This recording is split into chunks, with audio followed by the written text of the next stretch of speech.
ఆఫీస్కి వచ్చిండు, అన్న పిఆర్టీయూ అంటే ప్రోగ్రెసివ్ రెడ్డి టీచర్స్ యూనియన్ అని చెప్పిన నేను. దాని పేరు 13 జిల్లాలు ఈ ఏరియా పట్టకుంటే 13కి 13 అప్పర్ క్యాస్టే, రెడ్లే మొత్తం అధ్యక్షులు, జిల్లాల అధ్యక్షులు, ఈ కుక్కల సంఘం అధ్యక్షులు లెక్క మొత్తం రెడ్లే.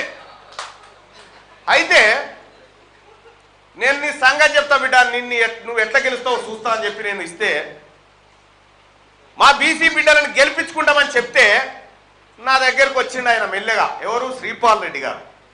ఓ రోజు వచ్చి, సార్ శ్రీపాల్ రెడ్డి గారు వచ్చి మాట్లాడాలని మా పిఏ వచ్చి చెప్పిండు, రమ్మనని చెప్పిన. వచ్చి కూర్చోరు.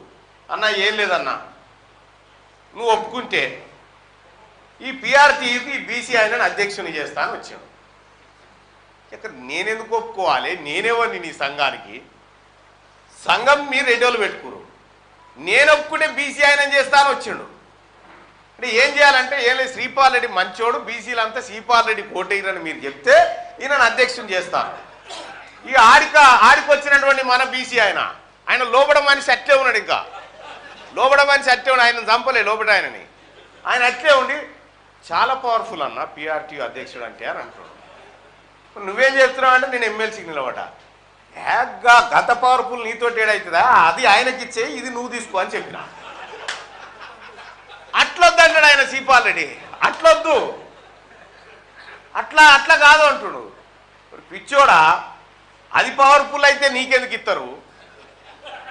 పవర్ఫుల్ ఈడుంది, ఇది వాళ్ళు ఎత్తుకపోయి నిన్న అధ్యక్షుడు, నిజంగా నిన్న అధ్యక్షుని బీసీలను అధ్యక్షుని చేసే నిజంగా వాళ్ళకే ఉంటే చేసిగా మీవని చేసినా తీసుకురావాలి. నువ్వు ఒప్పుకుంటే చేస్తా అంటే ఏమన్నట్టు దాన్ని అర్థం? రేపు పొద్దుగాల పాప ఇప్పుడు 4వ ప్లేస్ ఉన్నట్టు పాప ఆయన శ్రీపాల్ రెడ్డి ఓడిపోయే తనకు ఓడిపోతాడో ఇంకా వెళ్ళిపోతాడో, ఇంకా నామినేషన్ దాకుంటాడో కూడా తెలియదు. కానీ పుట్టుకున్న నామినేషన్ వేసిన తర్వాత కనుక ఓడిపోయింది అనుకో, మళ్ళీ వచ్చి అధ్యక్ష కుర్చీలో కూర్చుంటానని ఖాళీగా పెట్టి కూర్చుండి. ఇప్పుడు నేను చెప్పిన తీన్మార్ మల్లన్న కంఠంలో ప్రాణం ఉండగా మీ దమ్ముంటే గెలువురి బీసీలను కావాలని చెప్పి సవాల్ వేసి పంపించాను.